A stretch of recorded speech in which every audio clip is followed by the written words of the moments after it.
Hey there, everyone. Ready for a delicious deep dive? I'm ready.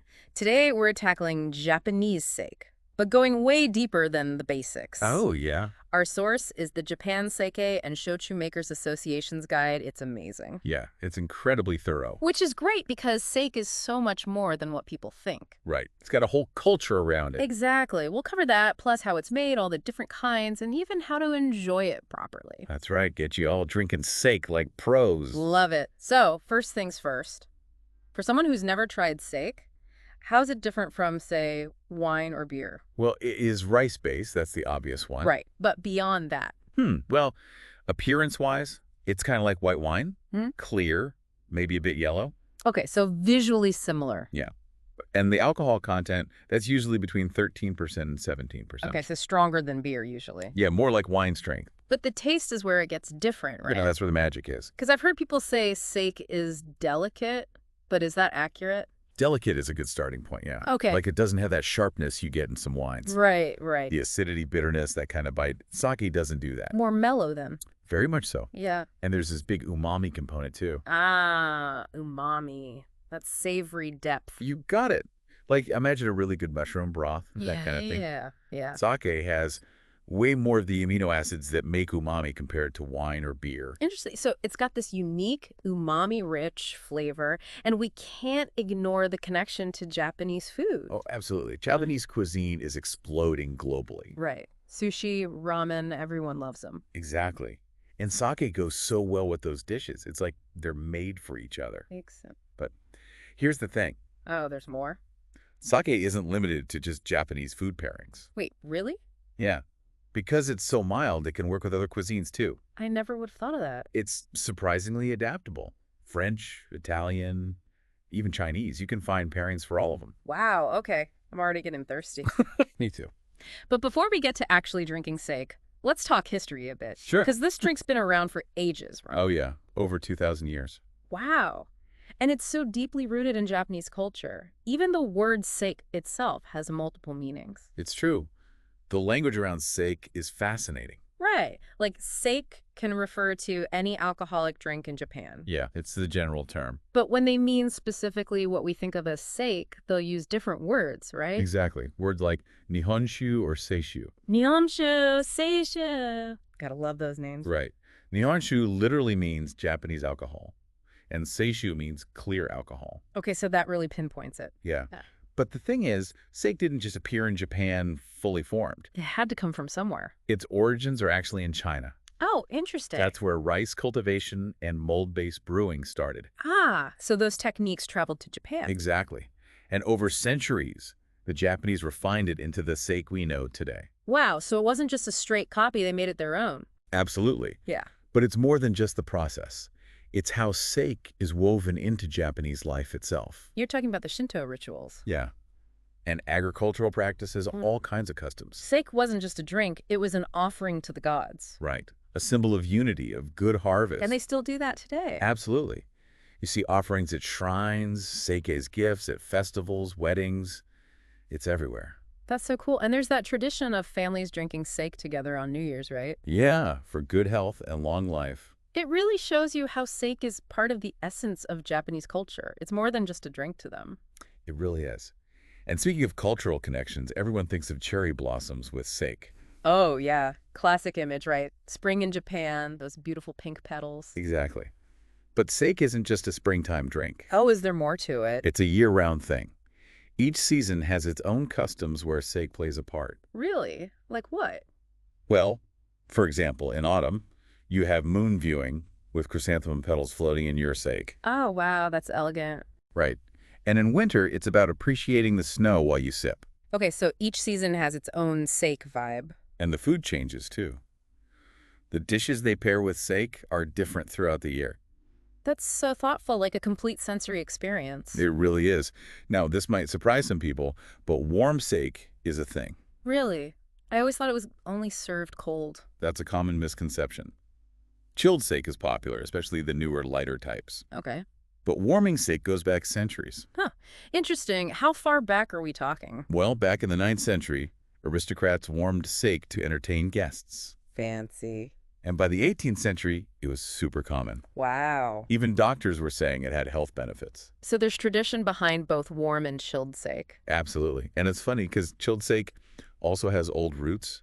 There are records from like 1,300 years ago Get out. of emperors enjoying chilled sake during summer.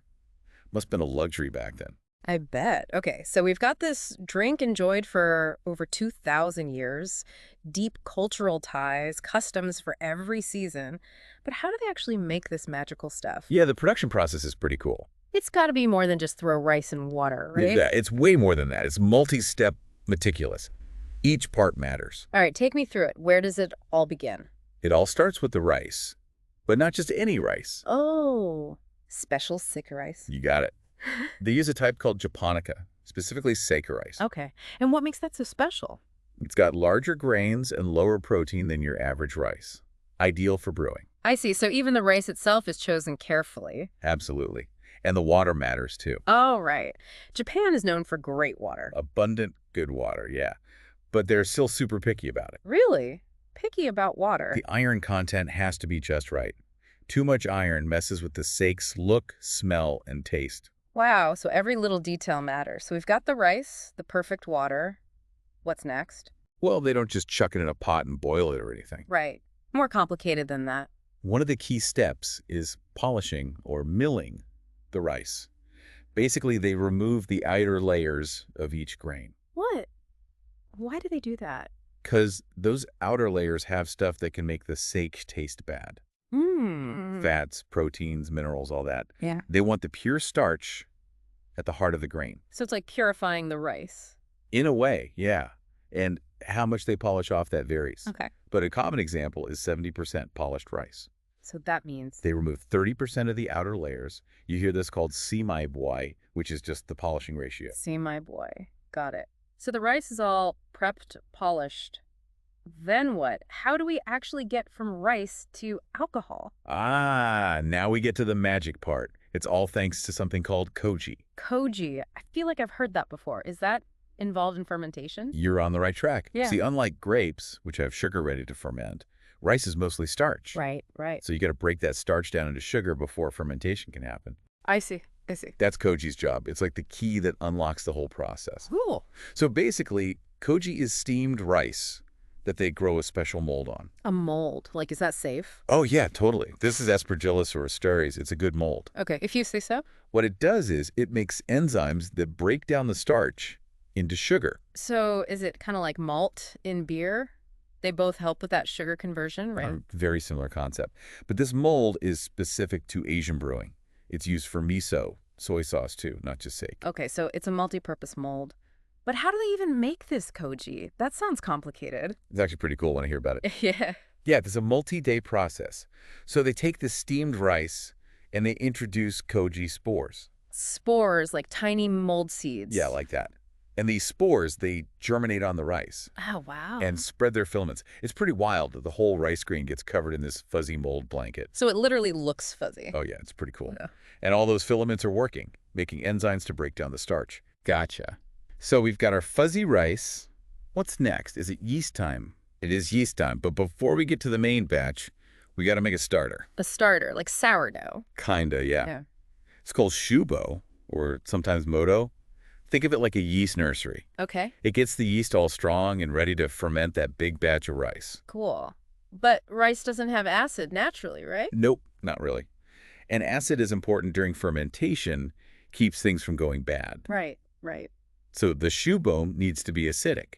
How do they do that? There are traditional methods. They use lactic acid bacteria. Okay. Creates lactic acid right there in the shubo. Takes about a month, though. Wow, a whole month just for the starter. Things move slower in the sake world, huh? Sometimes, yeah. But those traditional methods, they make some really complex flavors. Worth the wait, then. Often, yeah. All those microbes interacting, it's pretty cool.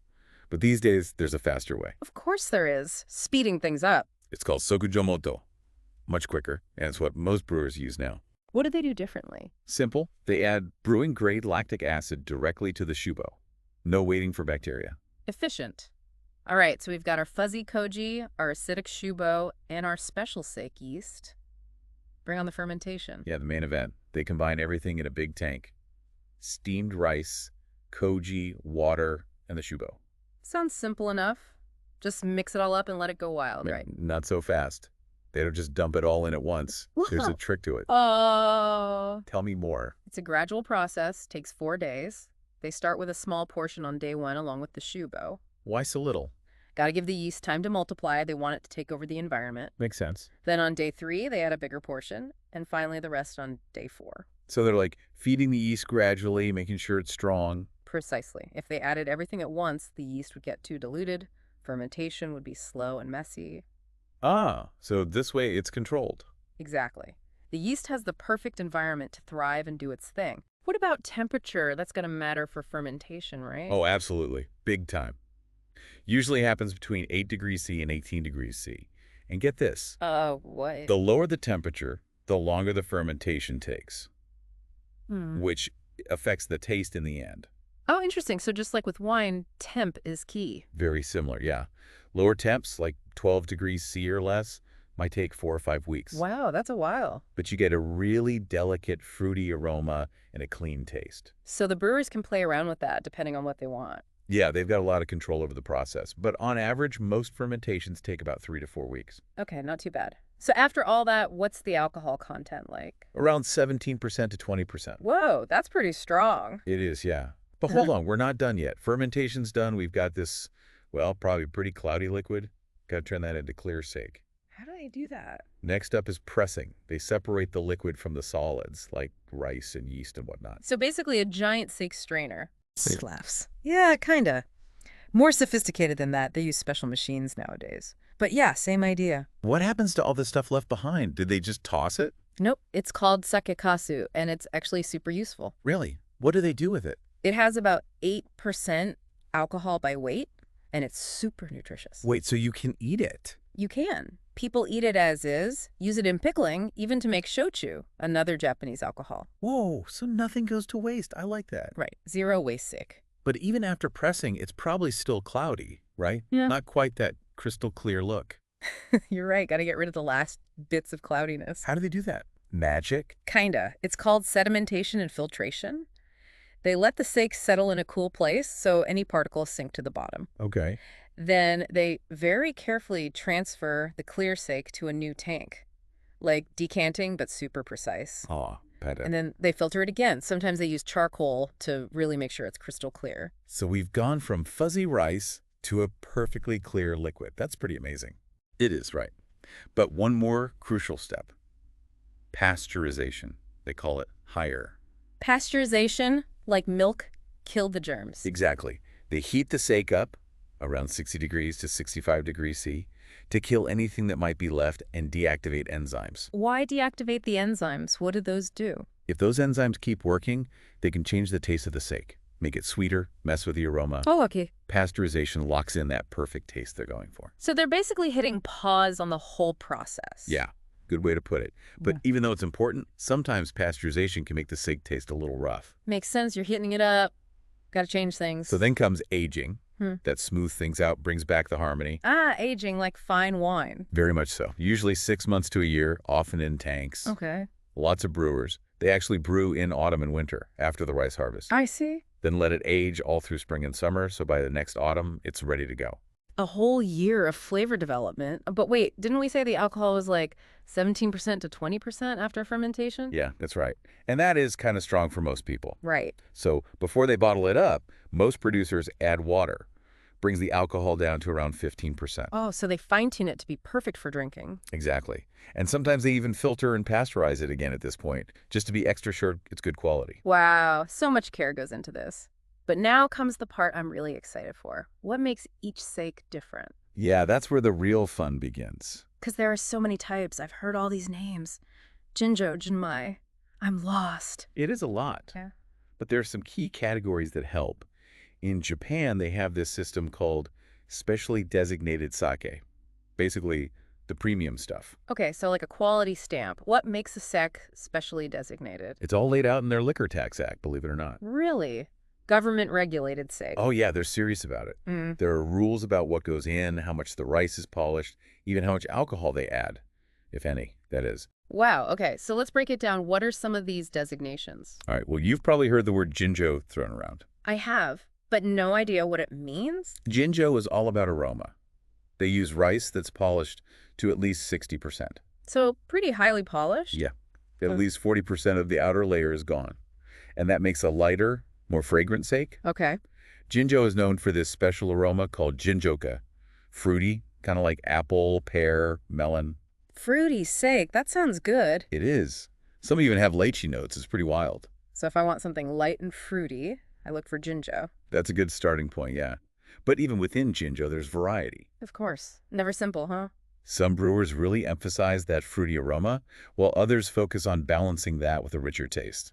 Got to try a few. All right, what about the Jinjo? That sounds even fancier. It is fancier. That Jinjo takes the polishing even further, at least 50% gone. Wow, so half the rice grain is just gone. Basically, yeah. And that makes it an incredibly refined, elegant sake, Yeah. usually a stronger Jinjoka too. Okay, this is like the high-end stuff, right? What's the Rolls Royce of sake? Got it. Now let's talk Junmai.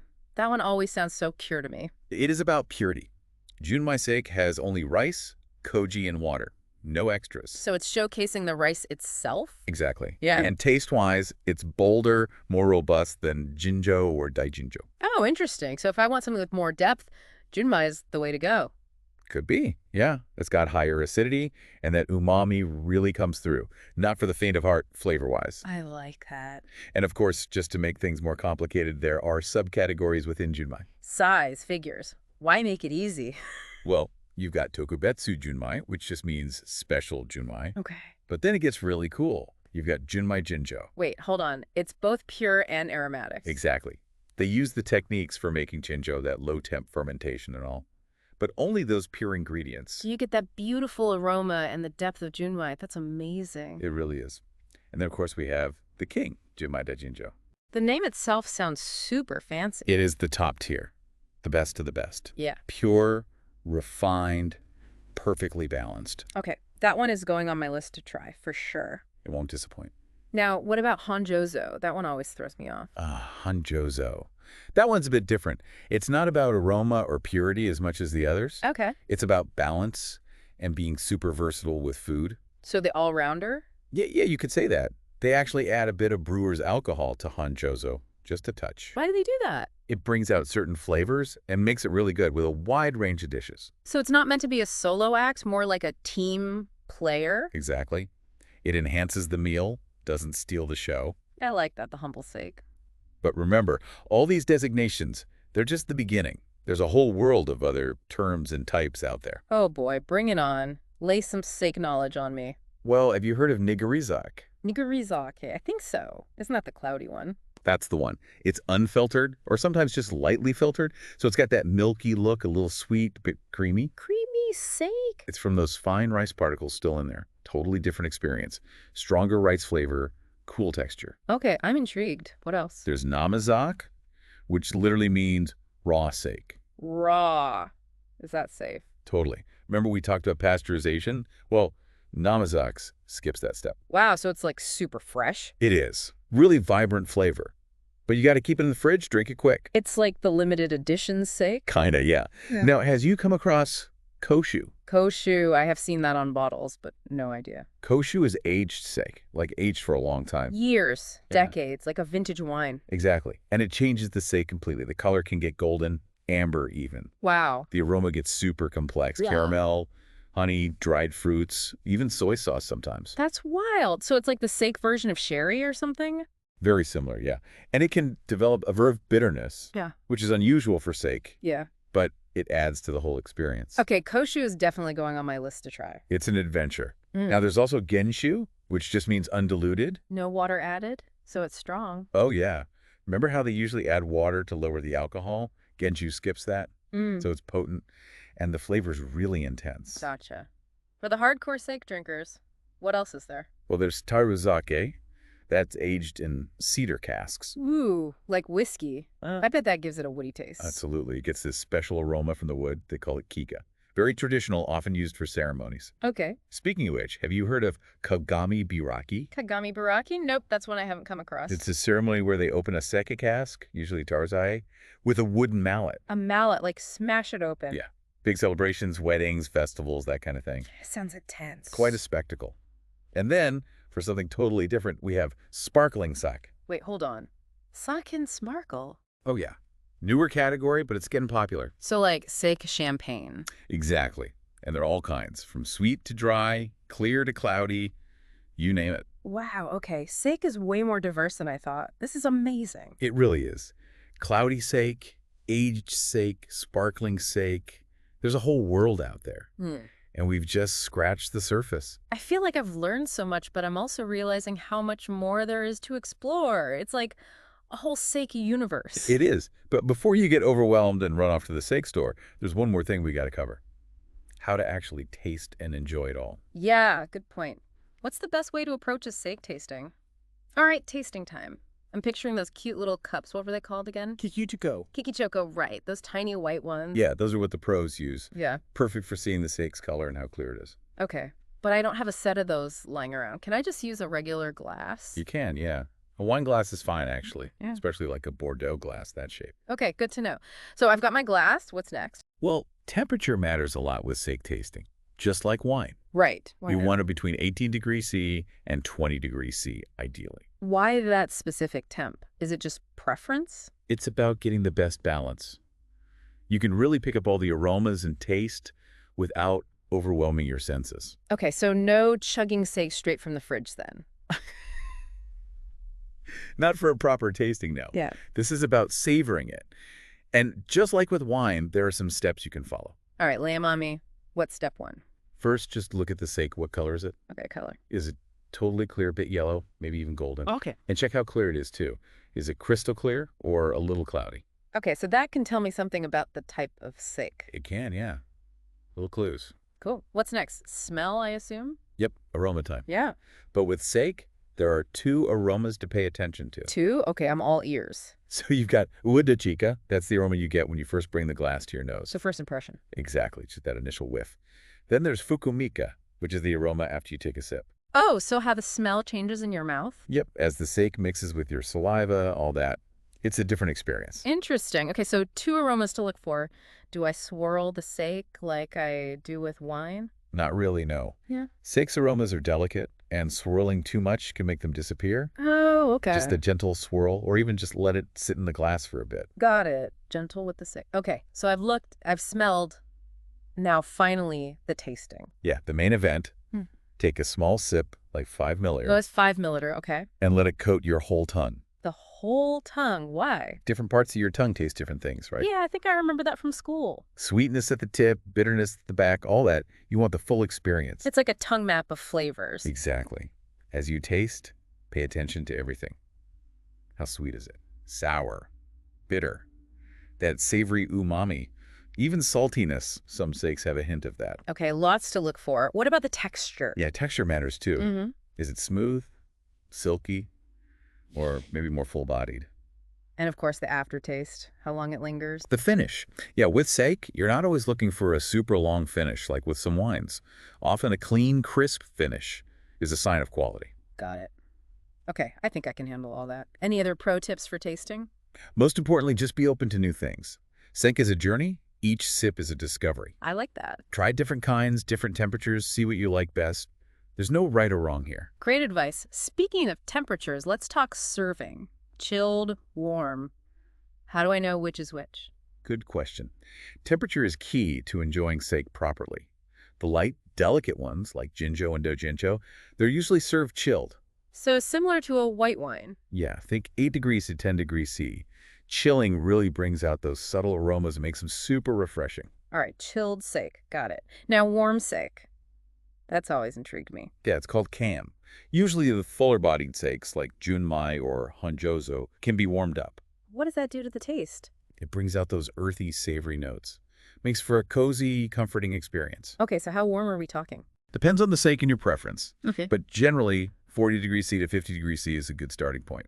Wow, that's hot. How do you even warm it up without messing it up? Traditionally, you'd use a tokuri, that's a special sake carafe. You put it in a hot water bath. Or you can get a sake warmer. Okay. But never heat it directly on a stove or in the microwave. Got to be gentle. So low and slow. Exactly. Gradual warming is key. Keeps the flavors intact. And there are all these different terms for warming temperature. Of course there are. This is sake. There's a term for everything. Well, you've got hinata-kan, which means sunshine warm, around 30 degrees C. Then there's hirahara-kan, that's body temperature warm, about 35 degrees C. And then there's atsu-kan, the hot one, at 50 degrees C. Okay, I'm going to need a sake temperature dictionary.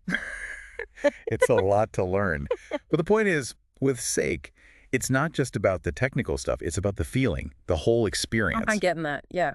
It's a whole culture built around this drink. Now, we got to talk food pairings. Yeah. What goes well with all this amazing sake? Oh, that's a fun one. The good news is sake is super versatile. It works with way more than just Japanese food. Really? I always thought it was all sushi and sake. It is fantastic with sushi, don't get me wrong. But it can also be amazing with French cuisine, Italian, even Indian food. Its low acidity and those subtle flavors make it a great match for so many things. Wow, okay. I'm going to have to experiment. Are there any general rules for pairings? There are some things to keep in mind. Sake can do a few things when you pair it with food. Mm-hmm. It can balance the flavors, create harmony. Oh. It can add new tastes, make things more complex. It can even make certain flavors in the dish really stand out. Interesting. And it can cleanse your palate between bites, refresh your taste buds. So it's like a multi-purpose drink. It is. Yeah. It all depends on what you're going for. What about seafood? This seems like a classic combo. It is. Sake is actually really good at suppressing fishy smells, and it enhances the umami of fish, too. Ah, that makes sense. But don't be afraid to try unconventional pairings, too. Okay, like what? Well, sake actually has some things in common with soy sauce, miso, even cheese. Cheese and sake. Now that's one I've never heard of. They all go through similar fermentation processes, so they have some overlapping flavors. Fascinating. Speaking of fermentation, remember sakakasu? That leftover rice and yeast? Yeah, the nutritious stuff. I was reading that they're doing some cool things with it over at the National Research Institute of Brewing in Japan. Oh, yeah. That place is like Sake Science Central. What are they up to? Apparently they're using sakakasu to make new food products and even cosmetics. Wow, that's amazing. Talk about resourceful. They're really taking the nothing goes to waste thing seriously. It's so cool to see how much care and innovation goes into this drink. It's more than just a beverage, it's a whole world. It really is. And we've just scratched the surface today. But hopefully this deep dive has inspired you to explore it more. It definitely has for me. I'm going to be looking at sake in a whole new light from now on. That's great to hear. The most important thing is to enjoy the journey. Each sip of sake is a little celebration of history, craftsmanship, and artistry. Well said. And a huge thank you to our listeners for joining us on this deep dive into Japanese sake. We hope you learned something new and that you'll try some amazing sake soon. Until next time, may your sake be smooth, your pairings delicious, and your discoveries wonderful. Kenpai.